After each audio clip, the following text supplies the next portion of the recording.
Content ഇതാണ്. ഗർഭമാക്കിയോ? കിച്ചു രേണുവിനെ പീഡിപ്പിക്കാൻ ശ്രമിച്ചോ? സത്യം ഇത്. കിച്ചു രേണുവിനോട് മോശമായി പെരുമാറിയോ? Question mark. ഈ സത്യം നിങ്ങൾ അറിയണം. പിന്നെ രേണുവിന്റെ ഗർഭം, പിന്നെ ഒരു മോർ ഇട്ടിട്ടുണ്ട്. എനിക്ക് തോന്നി ഗർഭക്കഥ എനിക്ക് തോന്നുന്നത് ഞാൻ ബിഗ് ബോസിൽ ആയിരുന്നപ്പം ഇറങ്ങിയ സംഭവമാണ്. ഞാൻ ഇറങ്ങിയ ഉടനെ മുൻ ബിഗ് ബോസ് താരവും എൻ്റെ ഒരു ഫ്രണ്ടെന്ന് പറയാൻ പറ്റത്തില്ല അവരെയൊക്കെ. ഞാൻ ഫ്രണ്ടെന്ന് കരുതിയ ഒരാൾ എന്നെപ്പറ്റി ഇറക്കിയ ഒരു സംഭവമാണ്.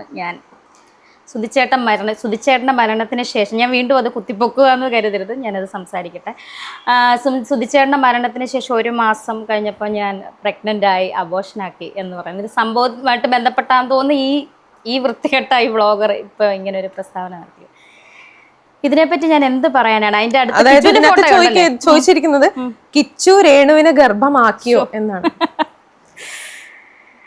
ഇതിനൊക്കെ ഞാൻ എന്ത് മറുപടിയാ പറയേണ്ടത്? അത് ഇവന്റെ വീട്ടിലെ ഈ വ്ളോഗറിന്റെ വീട്ടിൽ നടക്കുന്ന സംഭവങ്ങളായിരിക്കും അവനവന്റെ വായിലൂടെ സംസാരിക്കുന്നതെന്ന് മാത്രമേ എനിക്ക് പറയാനുള്ളൂ. കാരണം വന്നിട്ടുണ്ടാവും കുറെ പോസിറ്റീവ് കമന്റ്സ്. ചേച്ചി അതും കൂടെ ആലോചിക്കണം. അതായത് ഇവരെ സപ്പോർട്ട് ചെയ്തിട്ടാണ്, എനിക്കറിയാൻ പാടില്ല ഇവർക്ക് റീച്ച് കൂട്ടാൻ വേണ്ടിയാണോന്ന് എനിക്കറിയില്ല. അവന്റെ വീട്ടിലെ കാര്യമായിരിക്കും അവൻ പറഞ്ഞത്. ഞാൻ എന്ത് പറയാനാണ് ഇതിനകത്ത് എന്താ എനിക്ക് എന്ത് മറുപടി പറയാൻ പറ്റും? എൻ്റെ വളർത്തുമകനാണ് രാഹുൽ ദാസ് എന്ന കിച്ചു. അതെല്ലാവർക്കും അറിയാവുന്ന കാര്യമാണ്.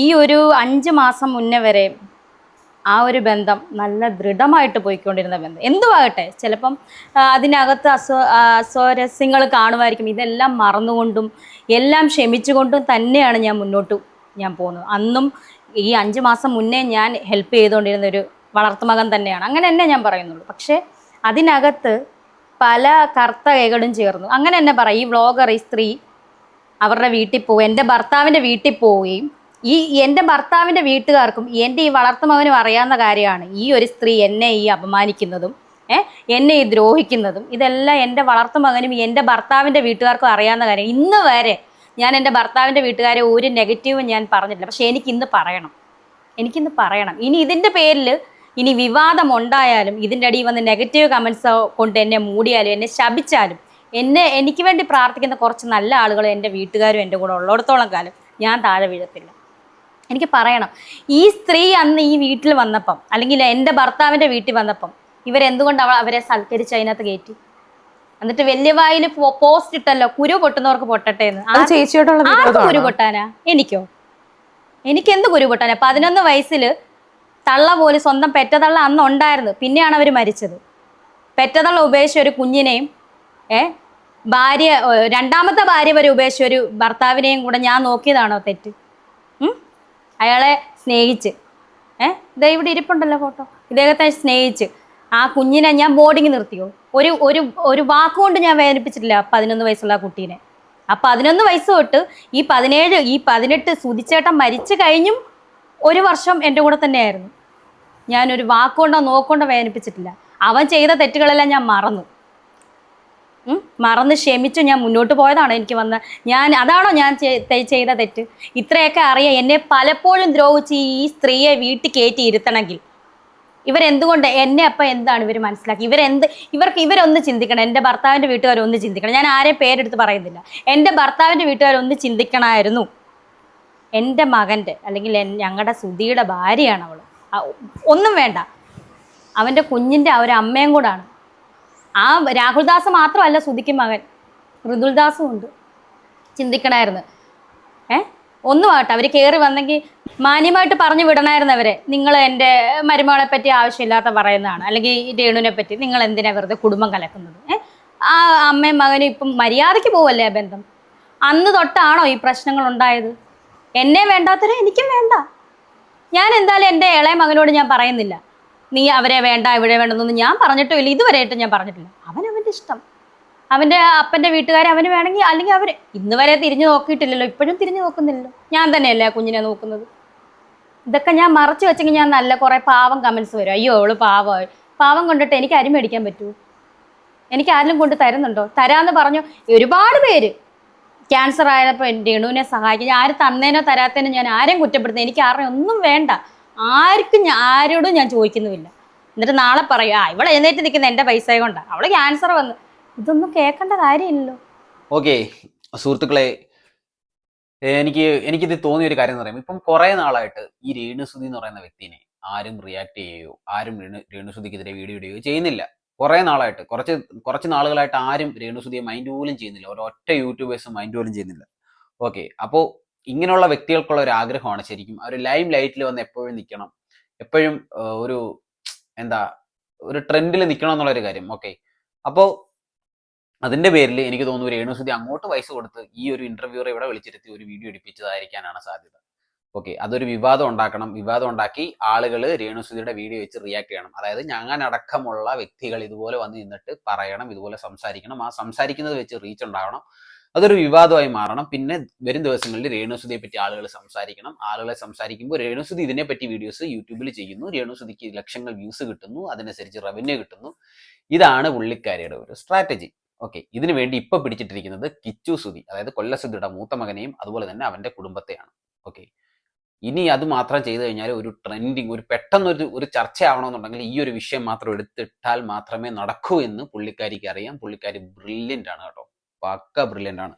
ഈ ഒരു ഗെയിം സ്ട്രാറ്റജിയൊക്കെ ബിഗ് ബോസിൽ കാണിച്ചായിരുന്നു എന്നുണ്ടെങ്കിൽ എൻ്റെ പൊന്നു രേണുസുതി നിങ്ങൾക്ക് എപ്പോഴേ കപ്പ് കിട്ടിപ്പോയനെ.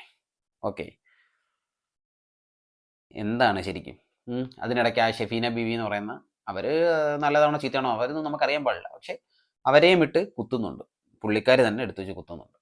ഓക്കെ, നിങ്ങൾക്ക് ശരിക്കും നിങ്ങൾക്കിപ്പോൾ നിങ്ങൾ തന്നെ പറയുന്നു നിങ്ങളൊരു രോഗിയാണെന്ന് നിങ്ങൾ തന്നെ പറയുന്നുണ്ട്. സോ നിങ്ങളൊരു രോഗിയാണെന്നുണ്ടെങ്കിൽ ആ ഒരു അസുഖം മാറുന്നത് വരെ ജസ്റ്റ് ഒന്ന് വെയിറ്റ് ചെയ്ത് കഴിഞ്ഞിട്ട് നിങ്ങൾക്ക് തിരിച്ച് സോഷ്യൽ മീഡിയയിലൊക്കെ ഒരു വമ്പൻ തിരിച്ചുവരവൊക്കെ നടത്തി കഴിഞ്ഞാൽ അടിപൊളിയായിരിക്കും. ഇതിപ്പോൾ എന്താ ശരിക്കും നിങ്ങൾ ശരിക്കും ആളുകളെ ശരിക്കും പൊട്ടം കളിപ്പിച്ചുകൊണ്ടിരിക്കുകയാണ്, കോമാളികളാക്കിക്കൊണ്ടിരിക്കുകയാണ്. നിങ്ങൾ ഇഷ്ടപ്പെടുന്ന ഒരുപാട് വ്യക്തികളുണ്ടാവാം. ഓക്കെ, രേണുസുതി എന്ന് പറയുന്ന വ്യക്തി ഇഷ്ടപ്പെടുന്ന ഒരുപാട് വ്യക്തികളുണ്ടാവും, ഒരുപാട് വീട്ടമ്മമാരുണ്ടാവും, പ്രായം ചെന്ന സ്ത്രീകളുണ്ടാവും. ഓക്കെ, അവരെ എല്ലാവരെയും നിങ്ങൾ ശരിക്കും പറഞ്ഞപ്പോൾ പറ്റിച്ചുകൊണ്ടിരിക്കുകയാണ്. നിങ്ങൾക്കിപ്പോൾ ട്രെൻഡിൽ വരണമെന്നുണ്ടെങ്കിൽ വേറെ എന്തെല്ലാം വഴികളുണ്ട്. നിങ്ങൾ ആ പാവപ്പെട്ടവന്റെ കുടുംബത്തെ ഇപ്പോൾ ഇത് വലിച്ചിട്ടിട്ട് ഇനി അവനെ പറ്റി സംസാരിച്ച് അതൊരു വലിയ വമ്പൻ ചർച്ചയാക്കി മാറ്റാൻ വേണ്ടിയിട്ടാണ് നിങ്ങൾ ശ്രമിച്ചുകൊണ്ടിരിക്കുന്നതെന്ന് അരിഹാരം നിന്നെന്ന് ആർക്കും മനസ്സിലാവുന്ന കാര്യമാണ് മിസ് രേണുസുതി. ഓക്കെ, അടുത്തൊരു വീഡിയോ ആണ്. ഭർത്താവിന്റെ വീട്ടുകാരെ പറ്റിയോ എന്റെ വളർത്തു മകനെ പറ്റിയോ ഞാൻ പറഞ്ഞിട്ടില്ല. പക്ഷെ ഇന്ന് എനിക്ക് പറയേണ്ട വന്നു. അത്ര ഞാൻ അനുഭവിച്ചു. ക്യാൻസർ ആയിട്ട് കിടന്നിട്ട് പോലും ഒരു നോക്ക് എന്നെ കാണാൻ വന്നു. വിഷമമുള്ളവരുടെ വിഷമം ആരുടെ വിഷമം തീർക്കട്ടെ എന്ന്. ആരുടെ വിഷമം രാഹുൽ ഇന്ന് വരെ വിളിച്ചു. ഞാൻ ബ്ലോക്ക് ആക്കി ഇട്ടേക്കുക. എന്തിനാണ് ഇനി ഇതിന്റെ ഇടയിൽ കമന്റ് വരട്ടെ, എന്നെ വേണ്ടാത്തവരെ എനിക്കും വേണ്ട, അതിന്റെ പേര് എന്നെ തൂക്കിക്കൊല്ലുവാണ്, കൊല്ലട്ടെ എന്നേ കോടതി. തൂക്കിക്കൊല്ലട്ടെ. ഇങ്ങനെ ഒരു ജീവിതത്തിനെക്കാളും നല്ലത് അത് തന്നെയാ. നിങ്ങൾ തമ്മിൽ തുറന്ന് സംസാരിക്കാനായിട്ടുള്ള എന്തിനാ മോളെ തുറന്ന് സംസാരിക്കുക? 11 വയസ്സ് തൊട്ട് 18 വയസ്സ് വരെ എല്ലാ കാര്യങ്ങളും അറിയാവുന്നതല്ലേ. കുഞ്ഞു കൊച്ചൊന്നും അല്ലായിരുന്നല്ലോ ഒരു 17-18 വയസ്സിലൊക്കെ. ഞാൻ അനുഭവിച്ചതും അവൻ്റെ അച്ഛനും അമ്മയും ആയിട്ടുള്ള ഞാൻ അനുഭവിക്കുന്നതും കാര്യം സാമ്പത്തിക ബുദ്ധിമുട്ടുകൾ വന്നു. അന്ന് പോലും ഒരു പട്ടിണി കിട്ടിട്ടില്ല ഇവനെ. ഞാൻ പട്ടിണി കിടന്നിട്ടുണ്ട്, സുധിയും ഞാനും പട്ടിണി കിടന്നിട്ടുണ്ട്. പക്ഷെ ഈ കുഞ്ഞിനെ ഞങ്ങൾ പട്ടിണി കിട്ടിട്ടില്ല, പിള്ളേരെ. അതൊക്കെ എന്തുകൊണ്ട് മറക്കുന്നു? എനിക്കെതിരെ വന്നിട്ട് കുറെ വ്ളോഗർമാർക്ക് ഓരോ ഇൻഫർമേഷൻ കൊടുക്കുക.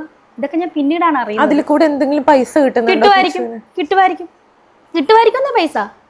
ഇനി ഇതിനെതിരെ എന്ത് വന്നാലും ഞാൻ തളരത്തില്ല. ഇതിനെതിരെ ഇപ്പൊ സോഷ്യൽ മീഡിയ വലിയ വിവാദം ഉണ്ടോ? അവള് കൊച്ചിനെ ഇട്ട് കൊടുത്തി. ഞാൻ ചോദിക്കട്ടെ, അവന് മാത്രം പറഞ്ഞാൽ മതിയല്ലോ, എനിക്കും പറയണ്ടേ? എനിക്ക് പറയാനുണ്ടെന്നേ. പല കാര്യങ്ങളും ഇപ്പോഴും ഞാൻ മറച്ചു വെച്ചിട്ടാണ് സംസാരിക്കുന്നത്. അതെന്തുകൊണ്ടാണ് ചേച്ചി അങ്ങനെ മറച്ചു വെച്ച് സംസാരിക്കും? കാരണം ഇത്രയും എന്താ പറയാ കേൾക്കേണ്ടതായിട്ടുള്ള കാര്യങ്ങളൊക്കെ ചേച്ചി ഓൾറെഡി കേട്ടു. അത് ഞാനായതുകൊണ്ട് എനിക്ക് മനസ്സിന്റെ ഒരു സാക്ഷിയുണ്ട്. മനസാക്ഷി എന്ന് പറഞ്ഞൊരു സാധനം അതുകൊണ്ട്. അത് ഇദ്ദേഹത്തോടുള്ള ഒരൊറ്റ ഇതുകൊണ്ട്. അല്ലെങ്കിൽ ഇദ്ദേഹം ജനിപ്പിച്ച രണ്ടാമതൊരു മകനുണ്ട്, ആരും അന്വേഷിക്കത്തെ അല്ലെങ്കിൽ ആരും പേര് പറയാത്തൊരു മകനുണ്ട് ഇയാള് ജനിപ്പിച്ചേ. അങ്ങനെ എന്നെ പറയാ. ആ കൊച്ചിന് വേണ്ടിയിട്ടായിരിക്കും ഞാനിപ്പോൾ ചിത്ര പറഞ്ഞ പോലെ പല കാര്യങ്ങളും മറച്ചു വെക്കുന്നത്. ആ കുഞ്ഞിന് ഒരു ഭാവി ഉള്ളതാ, അത് വളർന്നു വരേണ്ടതാ.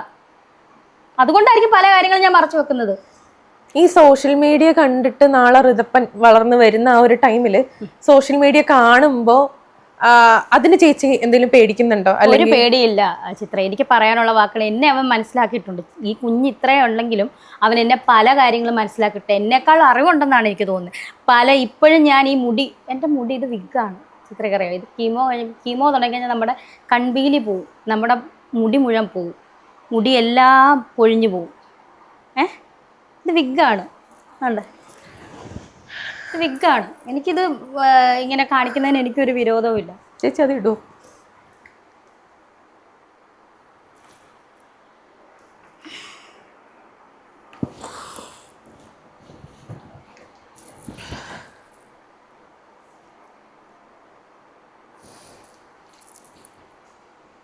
അപ്പൊ ഇത്രയും വിഷമിച്ചിരിക്കുമ്പം ഈ കുഞ്ഞ് എന്നോട് വന്ന് പറയാം, അമ്മയുടെ മുടി എന്ത് ചെയ്യേ? ഞാൻ പറഞ്ഞ മോനെ, അമ്മയുടെ മുടി ഇങ്ങനെ ഒരു അസുഖം വന്ന് അമ്മയ്ക്ക് ഉവാവാ, അപ്പോൾ അമ്മയുടെ മുടി ഡിസംബറിൽ വരും. അമ്മ ഇന്നും വന്ന് എന്നോട് ചോദിച്ചു, അമ്മയുടെ മുടി ഡിസംബറിൽ വരുമോ അമ്മ? ഞാൻ പറഞ്ഞു വരും മോനെ. ആ കുഞ്ഞിന് എന്നോട് സ്നേഹമുണ്ട്. ഏച്ച് വെച്ചാൽ മുഴച്ചിരിക്കത്തില്ലെന്ന് പറഞ്ഞ് പണ്ടുള്ളവരൊരു ചൊല്ല് പറഞ്ഞിട്ടുണ്ട്. ഞാനേ ഈ കുഞ്ഞിനെ, ഈ 11 വയസ്സുള്ളൊരു കുഞ്ഞിനെ കൊണ്ടുവന്നപ്പോൾ ഞാൻ എങ്ങനെയാണ് നോക്കിയെന്ന് ഈ മനുഷ്യനറിയാം, എൻ്റെ വീട്ടുകാർക്കറിയാം, അയൽപക്കംകാർക്കറിയാം, എൻ്റെ ബന്ധുമിത്രാദികൾക്കറിയാം.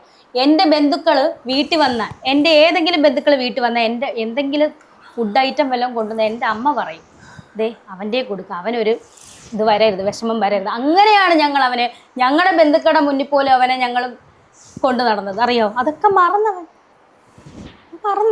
മറന്നാണ് ഇപ്പോൾ പെരുമാറുന്നത്. എനിക്കൊന്നും വേണ്ട. കിച്ചു രാഹുൽ സന്തോഷമായിട്ട് ബിസിനസ്സും ചെയ്ത് ബിഗ് ബോസിനും കയറുവാണെങ്കിൽ കയറട്ടെ, എന്തും ആയിക്കോട്ടെ, പൈസ ഉണ്ടാക്കി ജീവിക്കട്ടെ. എനിക്ക് 1 രൂപ തന്നിട്ടില്ല, എനിക്ക് വേണ്ട. ക്യാൻസറായിട്ട് കിടക്കുമല്ലേ, ഒരു വിഷമമുള്ളവരുടെ വിഷമം തീർക്കാനാണോ വന്നത്? ഇവിടെ വന്നെന്ന് ഞാൻ അറിഞ്ഞു, എനിക്കറിയില്ല, ഞാൻ ICU കിടക്കുക, ഇവിടെ വന്നെന്ന് അറിഞ്ഞത്. പരിസരം നിരീക്ഷിക്കാനോ, ഞാൻ ഇനി എഴുന്നേക്കത്തില്ലെന്ന് അറിയാനോ, അതാണോ വന്നത്? എന്നിട്ടൊരു വീഡിയോ ഇറക്കിയല്ലോ അമ്മയുടെ സബ്സ്ക്രിപ്ഷൻ. ആ സബ്സ്ക്രിപ്ഷന് കിട്ടിയ പൈസയും കൊടുത്തിട്ടുണ്ടല്ലോ, ഒരുപാട് പൈസ. ഞാൻ സബ്സ്ക്രിപ്ഷന് കിട്ടിയ പൈസയും ഞാൻ കൊടുത്തിട്ടുണ്ടല്ലോ. അതും മേടിച്ചിട്ടല്ലേ എന്നെ ഈ കുറ്റം പറയുന്നത്, അല്ലേ? അതും മേടിച്ചിട്ടാണ് എന്നെ കുറ്റം പറയുന്നത്. അപ്പം ആരുടെ ഭാഗത്താണ് ന്യായം? എനിക്ക് അഹങ്കാരമാണെന്ന് പറയുന്നവരോടാണ് ഞാൻ ചോദിക്കുന്നത്, ആരുടെ ഭാഗത്താണ് ന്യായം? പൊന്നുപോലെ നോക്കിയതാ ഞാൻ, പൊന്നുപോലെ.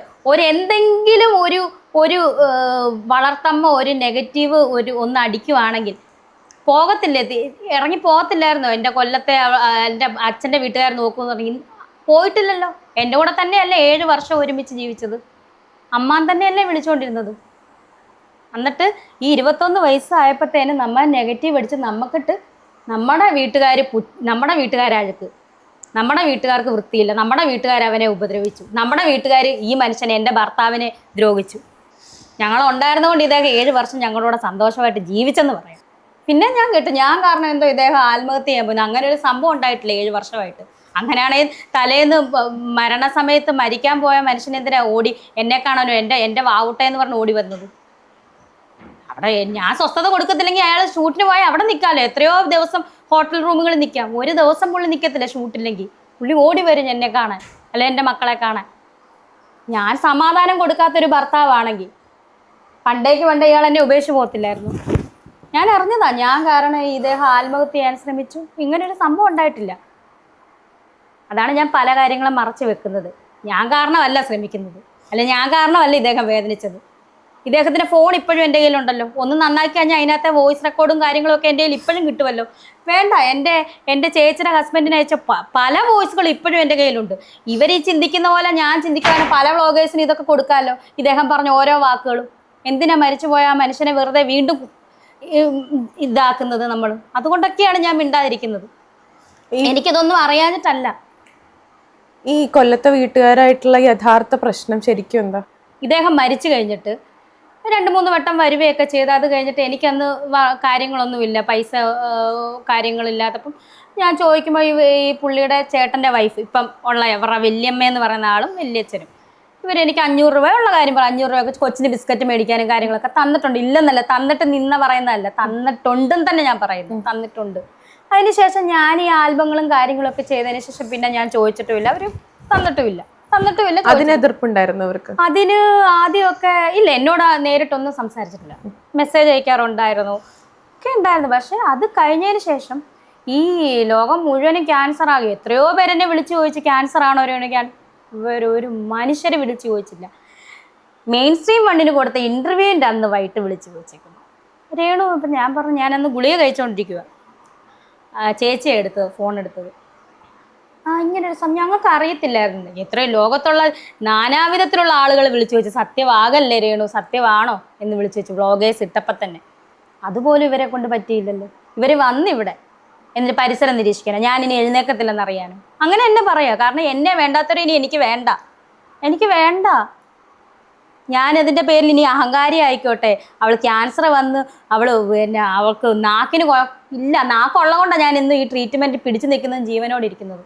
അല്ല ഞാൻ പണ്ടേക്ക് ഇനി പിന്നെ ഇവരെന്നെ ഓർത്തത് എന്നെ പെട്ടി വെച്ച് ഞാൻ പോകുന്നു ബൈ ബൈ പറഞ്ഞ് ഞാൻ പോകുന്നു, അങ്ങനെയാണോ ഓർത്തത്?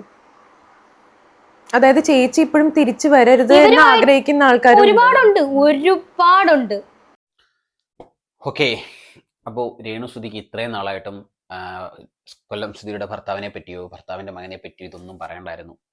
ഇപ്പോൾ പുള്ളിക്കാരിയെ പറ്റി ആരും സോഷ്യൽ മീഡിയയിൽ ഒരു കാര്യങ്ങൾ പോലും ചർച്ച ചെയ്യുന്നില്ല. സോ ഇനി എന്തെങ്കിലുമൊക്കെ ഒന്ന് ചർച്ച ചെയ്യണം. പുള്ളിക്കാരിക്ക് അത്യാവശ്യം പുള്ളിക്കാരിയുടെ പേരിൽ കുറച്ച് വീഡിയോസ് ചെയ്യണം. ആ റീച്ച് വെച്ച്